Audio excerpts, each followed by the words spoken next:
Assalamualaikum warahmatullahi wabarakatuh. Halo semuanya. Jumpa kembali dengan saya, Kang Restu. Apa kabar kalian semua? Semoga kalian selalu sehat, baik, dan tentunya dimudahkan segala urusannya oleh Tuhan Yang Maha Esa. Amin amin ya rabbal alamin. Oke, seperti biasa kali ini saya akan menceritakan sebuah kisah horor. Sebelum masuk ke ceritanya, bagi kalian yang belum subscribe, jangan lupa klik tombol subscribe-nya. Klik juga lonceng notifikasinya serta like video ini agar kalian tidak ketinggalan cerita-cerita menarik dari channel ini. Oke, terima kasih. Dan langsung saja tanpa berlama-lama lagi, bagaimana kisahnya? Ini dia ceritanya. Pagi itu, mentari bersinar hangat di desa kecil tempat Aminah tinggal. Namun meskipun fitnah atas dirinya telah terungkap, Aminah masih merasakan beban yang berat di dadanya. Ia mencoba kembali menjalani kehidupan seperti biasa. Tapi bisik-bisik warga yang sesekali terdengar masih menyayat hatinya. Apakah mereka benar-benar memaafkanku ya? Pikir Aminah dalam hati. Fajar yang kini semakin dekat dengannya pun terus memberikan dukungan. Aminah, kamu gak perlu memikirkan apa yang orang lain katakan. Mereka sudah tahu sebenarnya. Yang penting, kamu tetap kuat. Aminah tersenyum tipis. Terima kasih Mas Fajar. Saya juga mencoba, tapi kadang sulit melupakan apa yang terjadi. Fajar mengangguk, memahami perasaan Aminah. Kalau begitu, mungkin kamu perlu suasana baru. Bagaimana kalau kamu ikut kegiatan sosial di desa sebelah? Aku dengar mereka butuh sukarelawan untuk mengajar anak-anak mengaji. Mengajar anak-anak? Tapi mas, apa saya mampu? Tentu kamu mampu. Kamu kan punya ilmu agama yang baik, dan anak-anak pasti akan menyukaimu. Jawab Fajar dengan keyakinan. Setelah berpikir sejenak, Aminah akhirnya setuju. Ia merasa ini mungkin cara yang baik untuk mengalihkan pikirannya dari kejadian buruk yang baru saja menimpa dirinya. Beberapa hari kemudian, Aminah pun singkatnya mulai mengajar di desa sebelah. Awalnya ia merasa gugup, tapi senyuman dan juga antusias dari anak-anak membuatnya merasa diterima. Mereka mendengarkan dengan penuh perhatian setiap kali Aminah bercerita tentang kisah-kisah dari Al-Quran atau mengajari mereka membaca ayat-ayat suci. Bu Aminah, ceritakan lagi dong tentang Nabi Yusuf. Pinta seorang anak dengan mata berbinar. Aminah tersenyum saat itu. Baiklah, tapi setelah kalian selesai membaca surat yang tadi ya, kita belajar dulu. Kegiatan ini pun perlahan membuat Aminah merasa damai. Ia menyadari bahwa ada kebahagiaan dalam membantu orang lain, dan kehadirannya mulai memberi dampak positif bagi desa itu. Namun di sisi lain, masalah baru pun mulai muncul di desa asalnya. Meskipun Arifin telah ditahan, beberapa pengikutnya yang setia merasa tidak terima dengan nasib pemimpin mereka. Mereka pun kini mulai menyebarkan kabar kurang bahagia, yaitu bahwa Aminah telah memanfaatkan situasi untuk mendapatkan simpati warga dan juga mendekati Fajar. Lihat saja, dia pura-pura jadi orang baik di desa sebelah. Padahal, dia ini hanya ingin mendapatkan perhatian, ujar salah satu dari mereka di warung kopi. Kabar ini pun kembali sampai ke telinga Aminah. Kali ini ia tidak lagi menangis seperti sebelumnya. Ia justru merasa lebih tegar. Saya tidak akan bisa terus membiarkan omongan orang ini mengendalikan hidup saya. Bu Rahma yang melihat perubahan sikap Aminah pun merasa bangga. Itu benar nak, kamu sudah membuktikan bahwa kamu tidak bersalah. Sementara itu, Fajar diam-diam menyelidiki siapa saja yang masih berusaha menjatuhkan Aminah. Ia menemui Pak Lura untuk membicarakan hal ini. Permisi Pak, saya yakin pasti masih ada orang-orang yang ingin mencemarkan nama baik Aminah Pak. Kita tidak bisa membiarkan hal ini berlanjut, kata Fajar dengan nada serius. Pak Lura pun mengangguk saat itu. Saya setuju, Mas Fajar. Kita harus mencari tahu siapa dalangnya lagi dan segera menyelesaikan masalah ini. Saya juga tidak tega melihat masyarakat saya, warga saya ini menderita. Dengan bantuan beberapa warga, Fajar akhirnya menemukan bukti bahwa kelompok kecil pendukung Arifin adalah sumber dari kabar buruk tersebut. Pak Lurah langsung memanggil mereka untuk memberikan peringatan keras. Kalian tahu perbuatan kalian salah, tapi tetap saja melakukannya.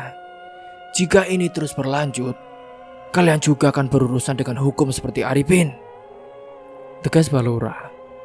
Setelah peringatan itu, kabar buruk tentang Aminah pun mulai mereda. Di desa sebelah, Aminah mulai merasa lebih nyaman dengan perannya sebagai guru mengaji. Meskipun ia memiliki kenangan masa lalu yang buruk akibat fitnah itu yang telah dilakukan oleh Arifin dan juga perbuatan yang telah dilakukannya. Suatu hari seorang wanita tua mendekatinya setelah kelas selesai. Nak Aminah, ibu ingin mengucapkan terima kasih. Anak-anak kami sangat senang belajar denganmu. Mereka sering bercerita tentang betapa baiknya kamu, kata wanita itu sambil tersenyum. Aminah pun merasa terharu saat itu. Terima kasih, Bu. Saya hanya ingin berbagi apa yang saya bisa. Wanita itu pun mengangguk. Kalau ada yang bisa kami lakukan untuk membantumu, jangan ragu untuk memberitahu. Kamu sudah menjadi bagian dari keluarga kami di desa ini. Kata-kata itu memberikan kehangatan di hati Aminah. Ia merasa usahanya tidak sia-sia. Kini hubungannya dengan Fajar pun juga semakin erat. Hingga suatu sore saat mereka berjalan bersama tepat di tepi sawah, Fajar pun saat itu mengutarakan isi hatinya. Aminah, aku tahu mungkin kamu masih terluka dengan apa yang terjadi. Tapi aku ingin kamu tahu bahwa aku serius dengan perasaanku kepadamu. Aku tidak peduli dengan masa lalu kamu. Aku di sini akan menerimamu apa adanya. Aku akan melindungimu, kata Fajar dengan suara lembut. Aminah menunduk dengan wajahnya memerah.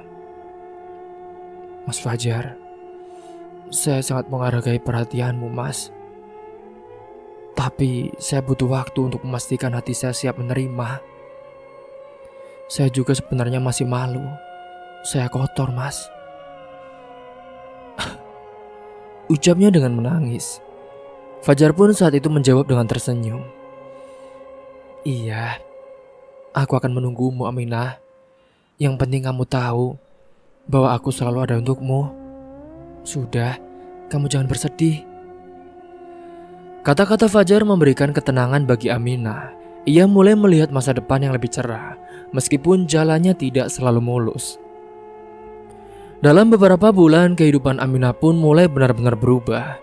Ia sekarang tidak hanya menjadi guru yang disukai di desa sebelah, tetapi juga mulai menerima undangan dari desa lain untuk mengajar. Hal ini tentu membuatnya semakin percaya diri bahwa dirinya masih memiliki banyak hal baik yang bisa diberikan kepada dunia. Aminah, saya dengar kemarin ada pesantren di kota yang sedang membutuhkan guru seperti kamu. Kamu juga kan dulu menjadi santriwati dari Ustadz Amar. Beliau adalah orang terkenal dan dia adalah penerus pondok yang hebat. Mungkin ini juga bisa menjadi langkah baru, kata Pak Lurah suatu hari. Aminah pun terkejut mendengar tawaran itu. Ia merasa bersyukur atas kesempatan yang datang, tapi juga merasa berat meninggalkan desanya. Tapi Pak, apa saya pantas dengan masa lalu saya yang sudah kotor ini, Pak?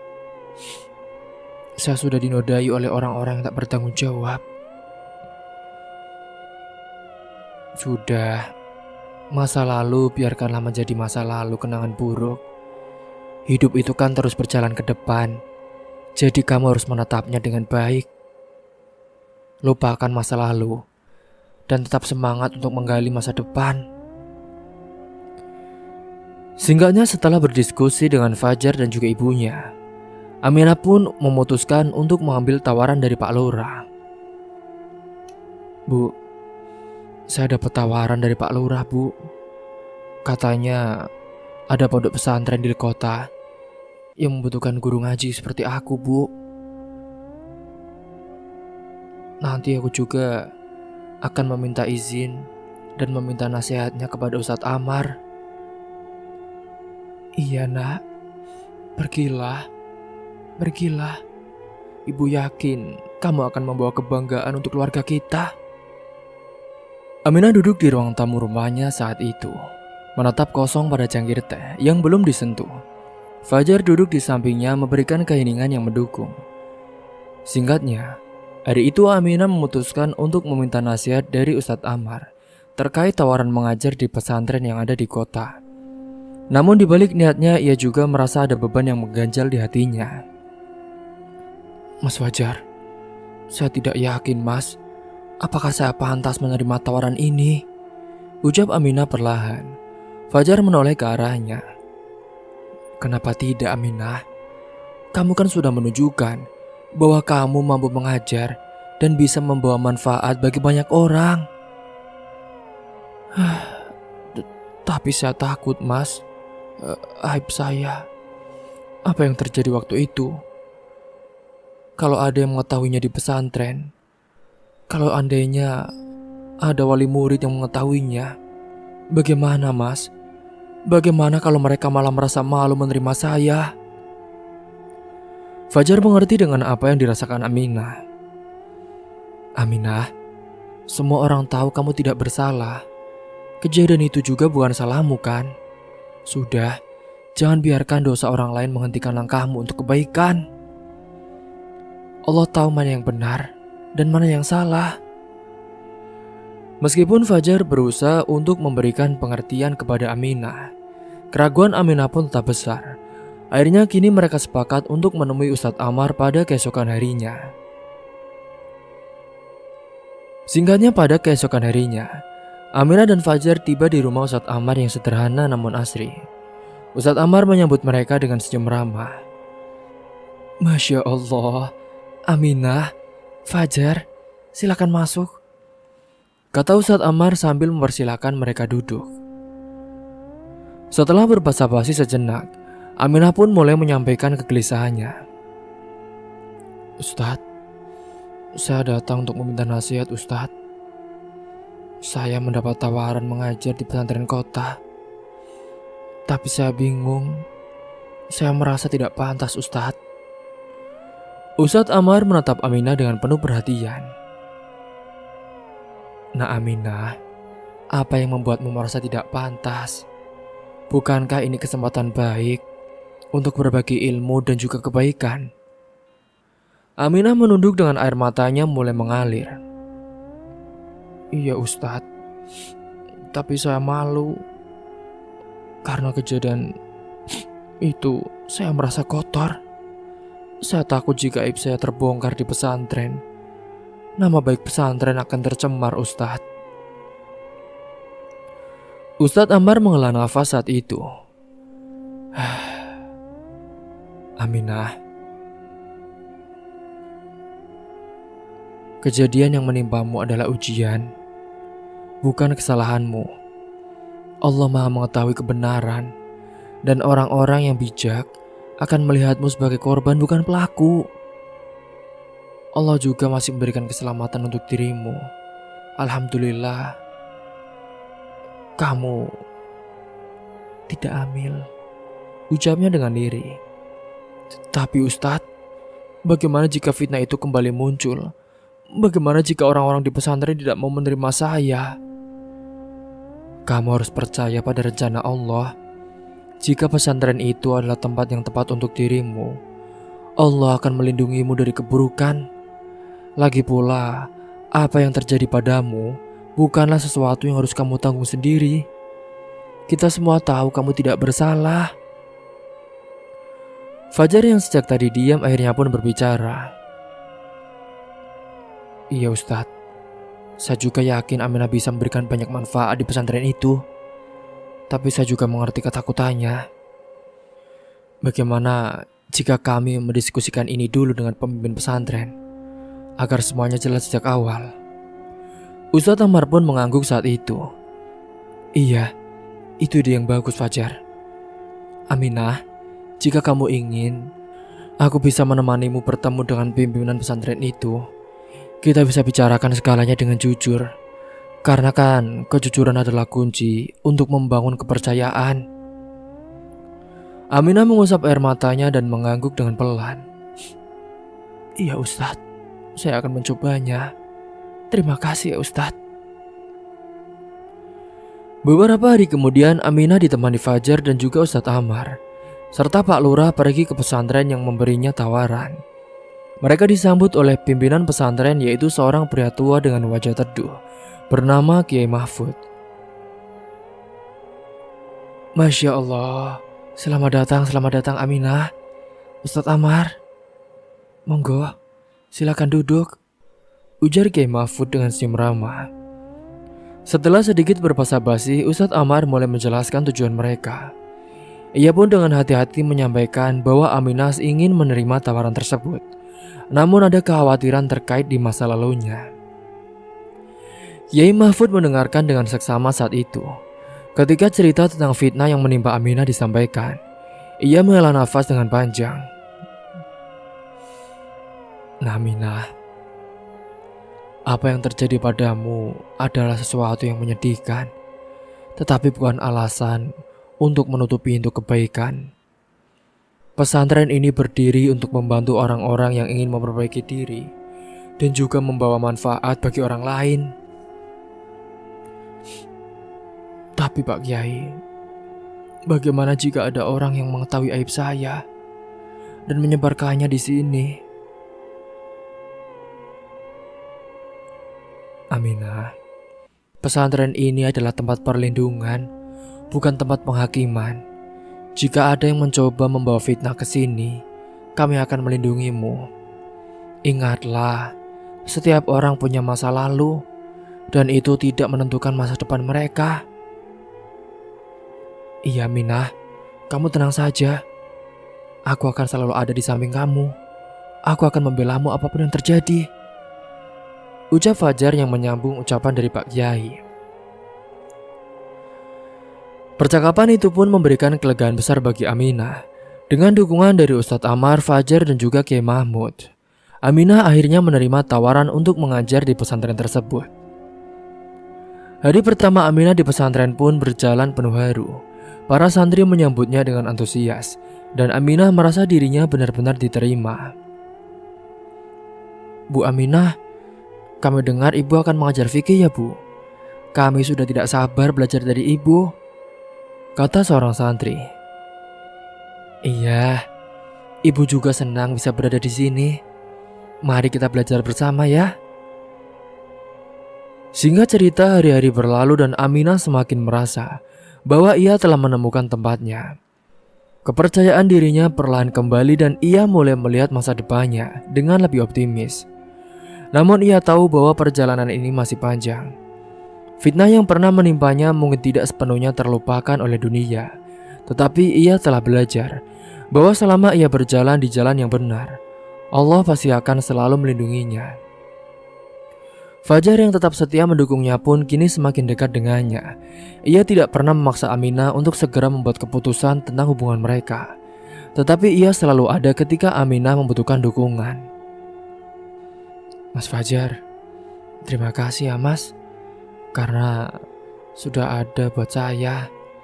Saya tidak tahu bagaimana harus membalas semua kebaikan mas. Kamu tidak perlu membalas apa-apa Aminah.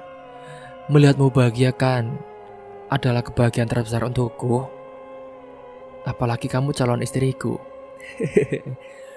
Ucapnya dengan bercanda. Mas Fajar, bikin malu. Di dalam penjara saat itu, singkatnya, Arifin duduk di sudut selnya menatap tembok kusam dengan pandangan penuh dendam. Hari-harinya terasa panjang dan juga menjemukan. Namun rasa amarah yang mendidih terhadap Aminah menjadi bahan bakar yang terus menyulut pikirannya. Suatu sore seorang pria bernama Hamdan teman sekamar di selnya mendekatinya dengan kabar baru. Vin, aku dengar dari keluargaku ya. Katanya si Aminah sekarang jadi guru di pesantren kota. Dia mulai dihormati sama banyak orang loh di sana katanya. Apa kamu serius? Iya, dia sekarang makin dihormati. Bukan cuma di desamu, tapi juga di luar desa. Bahkan beberapa orang yang dulu percaya sama fitnahmu, sekarang malah mendukung dia. Nah, perempuan itu, dia yang membuat aku masuk ke neraka ini. Dan sekarang dia malah hidup enak, jadi pahlawan di mata semua orang. Ya, kelihatannya sih begitu. Tapi kalau kamu mau, aku masih punya teman di luar. Siapa tahu mereka bisa bantu kasih pelajaran ke Aminah. Arifin termenung sejenak, lalu senyum licik pun muncul di wajahnya. Aku gak akan biarkan dia hidup tenang. Dia harus tahu bagaimana rasanya kehilangan harga diri. Kalau dia mau main kotor, aku akan bermain lebih kotor. Meskipun aku dulu cinta, tapi sekarang menjadi benci. Tapi bagaimana caramu, Vin? Lo kan masih di dalam penjara. Aku akan menyuruh anak-anak buahku di luar. Mereka tahu cara bekerja diam-diam. Kita akan bikin gosip baru yang lebih kejam, yang bikin Aminah kehilangan segalanya. Atau tidak, kita bisa saja berpura-pura menjadi wali murid dari pesantren itu. Sementara saat itu di luar penjara, kelompok kecil yang masih loyal kepada Arifin mulai menerima pesan darinya melalui perantara Hamdan. Mereka bergerak dengan rencana yang matang untuk menciptakan fitnah baru. Malam itu seorang pria bernama Rudi, salah satu anak buah Arifin, memulai aksinya. Ia mendatangi warung kopi di desa sebelah, tempat para warga sering berkumpul. Kalian dengar gak?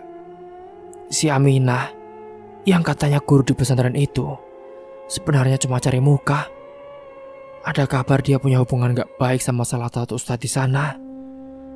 Kata Rudi dengan suara pelan tapi cukup keras untuk didengar oleh orang-orang di sekitarnya.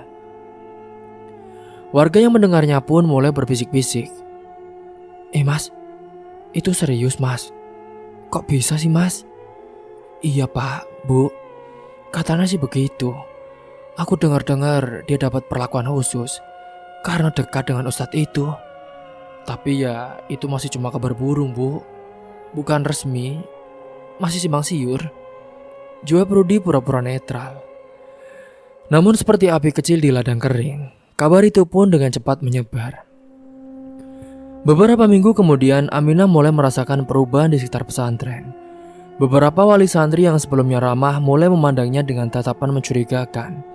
Bisikan-bisikan terdengar setiap kali ia lewat. Hingga suatu pagi, Kiai Mahfud pun memanggil Aminah ke ruangannya. Nah Aminah, ada sesuatu yang perlu kita bicarakan. Baik Kiai, ada apa ya Kiai? Gini, Bapak dengar beberapa kabar kurang baik tentang dirimu. Ada yang mengatakan bahwa kamu punya hubungan tak wajar dengan salah satu ustadz di kampung ini. Bapak tahu itu tidak benar, tapi Bapak ingin memastikan kalau kamu baik-baik saja menghadapi ini. Astagfirullahaladzim Kiai. Demi Allah, itu tidak benar. Saya tidak pernah melakukan apapun yang melanggar Kiai. Saya hanya mengabdi, mempeng. Iya, Bapak percaya kepadamu Aminah. Tapi fitnah ini sudah mulai mempengaruhi pandangan beberapa orang di sini. Kita harus mencari cara untuk meredamnya sebelum semuanya membesar. Aminah menunduk dengan air matanya pun mulai mengalir. Kenapa Kiai? Kenapa saya selalu menjadi sasaran fitnah? Apa saya tidak berhak untuk hidup tenang? Aminah, cobaan ini adalah ujian dari Allah. Orang-orang yang tabah menghadapi fitnah akan mendapatkan ganjaran besar. Namun aku juga tidak ingin kamu menanggung ini sendirian. Kita harus mencari tahu Siapa yang menyebarkan kabar ini? Sementara itu di desa asal Aminah, Fajar mendengar kabar tentang fitnah baru ini. Ia pun segera menemui Aminah di pesantren. Aminah, Mas dengar apa yang terjadi. Kamu gak sendiri. Mas janji Mas akan cari tahu siapa di balik ini semua. Mas Fajar, aku hanya ingin semua ini berhenti, Mas. Kenapa orang-orang begitu tega, Mas? Kamu sabar ya. Mas pasti akan pastikan mereka tidak lagi mengganggu hidupmu. Ini janji dari Mas. Fajar pun saat itu mulai menyelidiki dan menghubungi beberapa kenalan di desa untuk mencari tahu asal mula gosip tersebut. Setelah berbagai fitnah dan cobaan yang menimpa Aminah, Fajar merasa harus bertindak lebih jauh untuk melindunginya. Bukan hanya sebagai teman tetapi sebagai seorang yang ingin memastikan bahwa Aminah tidak lagi menjadi korban. Fajar merenung panjang sebelum akhirnya mengambil keputusan besar. Ia akan menikahi Aminah. Ia tahu ini adalah langkah terbaik untuk menjaga martabat Aminah dan juga menepis semua kabar buruk yang terus menghantuinya. Singkatnya beberapa hari kemudian, hari itu Fajar ditemani oleh Ustadz Amar dan juga Kiai Mahfud pergi ke rumah Aminah untuk berbicara langsung dengan ibunya. Suasana di ruang tamu rumah Aminah terasa tegang, namun ketulusan terlihat jelas di mata Fajar. Ibu, saya datang ke sini dengan niat baik, Bu. Saya ingin meminta izin dan restu untuk menikahi Aminah. Ibu Aminah yang duduk dengan wajah lelah namun penuh perhatian, dia pun tampak terkejut. Mas Fajar, kamu sudah yakin dengan keputusan ini? Kamu tahu kan, kamu juga masih kuliah. Aminah juga kan sudah melalui banyak hal. Fitnah itu, semua itu aku takut akan membebanimu. Saya yakin, Bu. Justru karena itulah saya ingin menikahi Aminah. Saya ingin melindunginya, menjaga nama baiknya dan memastikan tidak ada lagi orang yang berani merendahkannya, Bu. Aminah tidak panas menanggung semua ini sendirian. Bu Rama, niat keponakan saya ini sungguh mulia. Saya percaya dengan pernikahan ini, Aminah akan memiliki kekuatan lebih untuk melanjutkan hidupnya. Dan saya yakin Fajar adalah orang yang tepat untuk mendampinginya, ucap Ustadz Amar. Ibu Aminah pun saat itu mulai menangis. Ia menggenggam tangan Fajar dengan erat. Iya nak Fajar, Ibu memberikan restu. Kalau memang ini yang terbaik untuk kamu dan juga Aminah, Ibu merestuinya. 2 minggu telah berlalu. Kini acara pun lamaran telah sederhana digelar di rumah Aminah. Meskipun fitnah masih berhembus di sebagian kecil masyarakat, dukungan dari Ustadz Amar, Kiai Mahfud, dan juga beberapa tokoh desa membuat suasana menjadi hangat. Aminah yang awalnya ragu akhirnya menerima lamaran Fajar. Ia tahu keputusan ini bukan hanya untuk melindungi dirinya, tetapi juga untuk melangkah maju dan juga membangun hidup baru. Mas Fajar, terima kasih sudah mau melakukan ini untukku. Aku tidak tahu, Mas. Aku bersyukur beruntung memiliki lelaki sepertimu. Fajar pun tersenyum. Aminah, aku hanya ingin melihatmu bahagia dan tidak lagi hidup dalam bayang-bayang fitnah. Kita akan menghadapi semuanya bersama-sama. 1 minggu telah berlalu setelah acara lamaran. Kini hari pernikahan pun langsung digelar. Aminah dan Fajar tiba di acara gelar pesantren dengan suasana yang sederhana, namun penuh hikmat. Para santri dan juga warga desa yang mendukung Aminah hadir untuk menyaksikan momen bahagia tersebut. Ustadz Amar memimpin akad nikah dengan suara tenang dan juga penuh doa. Ketika Fajar mengucapkan ijab kabul, suasana haru menyelimuti ruangan. Aminah menunduk dengan air matanya mengalir dengan deras. Hingga setelah sekad selesai, Kiai Mahfud pun memberikan nasihat pernikahan kepada mereka berdua. Fajar, Aminah, pernikahan ini adalah langkah besar yang kalian ambil dengan niat baik. Ingatlah bahwa rumah tangga yang kokoh dibangun dengan kejujuran, saling percaya, dan juga doa. Jangan biarkan atau ujian fitnah meruntuhkan apa yang telah kalian bangun bersama. Semoga keluarga kalian diberikan keluarga yang sakinah mawaddah warahmah. Aminah dan Fajar pun mengangguk. Mereka berjanji di dalam hati untuk menjaga rumah tangga mereka sebaik mungkin. Kini setelah pernikahan, Fajar pun mulai fokus pada rencananya, yaitu untuk mencari dalang di balik fitnah yang menimpa Aminah. Ia tahu bahwa Arifin meski di penjara, dia juga pasti masih memiliki pengaruh di luar sana. Fajar pun menghubungi beberapa kenalannya untuk menyelidiki jejak anak buah Arifin. Dengan bantuan seorang teman yang bekerja di pihak berwajib, ia pun berhasil menemukan bahwa Rudy, salah satu kaki tangan Arifin, ternyata masih aktif menyebarkan gosip buruk tentang Aminah. Malam itu pun Fajar menemui Rudy di sebuah warung kopi. Ia tidak datang sendirian. "Rudy, aku tahu apa yang kau lakukan. Ini ada apa ya? Ini ada apa? Saya nggak tahu apa yang kalian bicarakan." "Jangan berpura-pura bodoh ya. Aku tahu kamu masih menyebarkan fitnah tentang istriku. Kau pikir aku akan diam saja?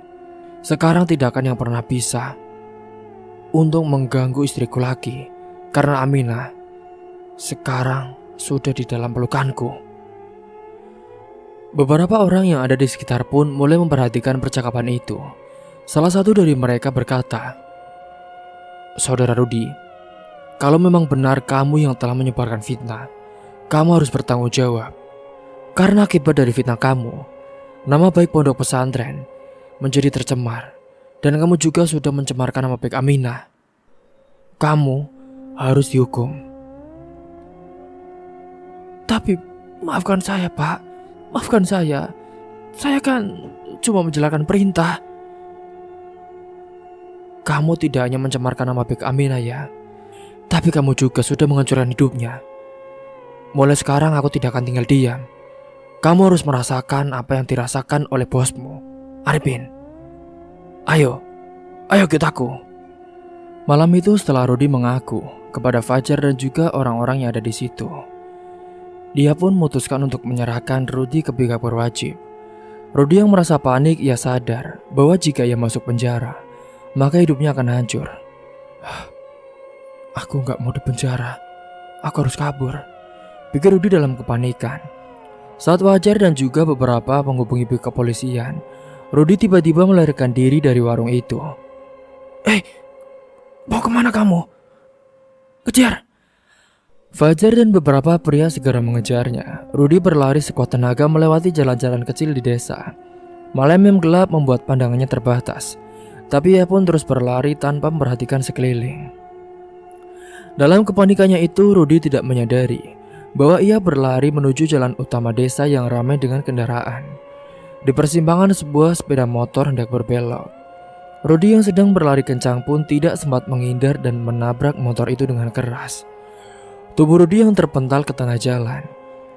Namun belum sempat ia bangkit, sebuah mobil yang melaju dari arah samping tidak sempat mengerem dan menghantam tubuhnya dengan keras. Suara benturan itu pun membuat semua orang di sekitar jalan terhenti. Pengendara motor dan sopir mobil segera turun untuk melihat keadaan Rudy yang tergeletak di aspal, bersimbah darah dan juga sudah kritis. Fajar dan warga yang mengejarnya tiba di lokasi dengan nafas terengah-engah. Mereka semua terkejut melihat Rudy sudah dalam kondisi mengenaskan. Cepat panggil ambulans!" Malam itu pun Rudy segera dilarikan ke rumah sakit dengan luka yang sangat parah. Dokter dan perawat langsung menangani keadaannya.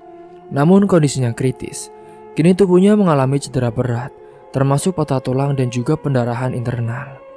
Fajar yang ikut ke rumah sakit pun bersama beberapa warga hanya bisa berdiri di luar ruang gawat darurat, menunggu kabar dari dokter. Setelah beberapa jam, seorang dokter keluar dari ruang operasi dengan wajah serius. Dia sudah kritis. Kami juga hanya bisa berharap dia mungkin bisa bertahan beberapa jam lagi. Fajar masuk ke ruang rawat Rudy. Ia mendapati pria itu terbaring lemah di ranjang dengan selang oksigen terpasang di hidungnya. Wajah Rudy penuh memar dan juga nafasnya terdengar berat. Rudy membuka matanya perlahan, menatap Fajar yang berdiri di samping tempat tidurnya. Mas Fajar, kenapa kamu kabur, Rudy? Kalau kamu tetap di sini dan bertanggung jawab, kamu tidak akan seperti ini. Aku takut, Mas. Tapi sekarang aku sadar, aku gak bisa lari dari semuanya. Rudy, istirahatlah dengan tenang. Kau butuh ketenangan. Mas, ada sesuatu yang harus kamu tahu. Semua fitnah ini dari Arifin. Dia dalangnya. Dia yang menyuruh aku, Mas, untuk menghancurkan Aminah, istri Mas. Dia harus merasakan apa yang kurasakan. Rudy pun mengangguk dengan pelan. Dengan nafas yang semakin lemah, ia menutup matanya untuk terakhir kalinya. Kematian Rudy menjadi kabar besar di desa. Banyak yang bersimpati atas nasib tragisnya. Namun di sisi lain, kematiannya juga membuka jalan untuk mengungkap semua kejahatan yang direncanakan oleh Arifin. Fajar segera melapor pengakuan terakhir Rudy kepada pihak berwajib. Dengan bukti baru, Arifin yang sedang menjalani hukuman di penjara dijerat dengan tuntutan tambahan atas tindakannya sebagai otak di balik fitnah terhadap Aminah, dan juga sudah membuat Rudy meninggal dunia akibat perbuatannya. Setelah semuanya berakhir, kini Aminah dan Fajar pun akhirnya bisa menjalani hidup mereka dengan lebih tenang. Pernikahan mereka menjadi pondasi untuk membangun masa depan yang lebih baik. Meskipun bayangan masa lalu kadang masih menghantuinya. Aminah, semua ini sudah selesai. Sekarang, Arifin tidak akan bisa mengganggu hidup kita lagi. Dia sudah dipindahkan ke penjara yang sudah jarang orang ke sana. Iya, Mas. Terima kasih karena selalu ada untukku. Kalau bukan karena kamu, aku tidak tahu apakah aku bisa melewati semua ini. Iya sayang, kita melewati ini bersama. Dan aku janji, Mas akan melindungimu apapun yang terjadi. Sementara di dalam penjara, Arifin kini menjalani hari-harinya dengan penuh penyesalan. Hukuman tambahan yang dijatuhkan kepadanya membuatnya semakin kehilangan harapan. Namun di dalam hatinya ia masih merasa dendam terhadap Aminah dan juga Fajar. Ia menyimpan kemarahan yang mendalam, meskipun ia tahu bahwa semua rencananya telah gagal. Sementara di penjara barunya, setelah dia dipindahkan ke tempat penjara yang lebih mengerikan, kini hari-harinya malah diisi dengan tekanan, baik mental maupun fisik. Ia sering dihina, dicemooh, bahkan dipukuli oleh napi lain yang tidak segan-segan menunjukkan ketidaksukaan mereka. Hingga suatu malam, di sudut gelap blok tahanan, beberapa napi mendekati Arifin. Mereka adalah kelompok napi yang terkenal keras dan tidak segan-segan menggunakan kekerasan untuk menunjukkan dominasi mereka. "Hei, kau ini ya, si pencabul yang suka bikin hidup orang susah." Salah satu napi berbadan besar memulai dengan nada mengejek. "Aku gak mau masalah, tolong jangan ganggu aku." "Masalah? Kamu yang bawa masalah ke hidup orang lain. Sekarang kamu merasakannya sendiri." Tanpa banyak bicara lagi, mereka pun mulai mengajar Arifin. Pukulan dan tendangan bertubi-tubi menghujani tubuhnya. Arifin pun hanya bisa meringkuk menahan rasa sakit yang luar biasa. Tidak ada seorang pun yang datang membantunya. Bahkan si berpenjara pun berpura-pura tidak melihatnya. Setelah puas melampiaskan amarah, para napi itu meninggalkannya dalam kondisi mengenaskan. Arifin hanya bisa terbaring di lantai dengan tubuh penuh luka. Nafasnya berat dan darah mengalir dari sudut bibirnya. Pada keesokan harinya, Sipir menemukan Arifin dalam kondisi sekarat di selnya. Ia pun segera dibawa ke rumah sakit. untuk mendapatkan perawatan. Para dokter di sana melakukan yang terbaik untuk menstabilkan kondisinya, tetapi luka-luka dalam yang dideritanya sudah terlalu parah. Saat terbaring di ranjang rumah sakit penjara itu, tubuhnya lemah dan pikirannya dipenuhi oleh penyesalan. Bayangan masa lalunya pun menghantui setiap sudut benaknya. Kini wajah Aminah muncul berulang kali dalam pikirannya. Dan beberapa hari kemudian, kondisi Arifin yang semakin buruk. Ia tahu bahwa hidupnya tidak akan lama lagi. Dalam kesendiriannya itu, Arifin pun meninggal dunia dengan keadaan sekarat akibat kritis di kondisinya. Setelah kematian Arifin, fitnah yang pernah menghantui Aminah perlahan memudar. Kehidupannya berjalan kembali normal. Di pesantren, Aminah melanjutkan tugasnya sebagai pengajar. Sementara Fajar yang selalu mendampingi Aminah, ia tetap menjalani perannya sebagai suami yang penuh perhatian dan juga pelindung. Akhirnya dari kisah ini menjadi pengingat bahwa kebenaran akan selalu menang dan setiap kejahatan pasti akan mendapatkan balasannya. Semoga kita semua bisa mengambil hikmah dan pelajaran dari kisah ini. Mungkin itu saja yang dapat saya sampaikan. Kurang lebihnya mohon maaf apabila ada salah kata ataupun ucapan yang kurang berkenan bagi kalian semua. Sampai jumpa di cerita selanjutnya. Akhir kata, wassalamualaikum warahmatullahi wabarakatuh.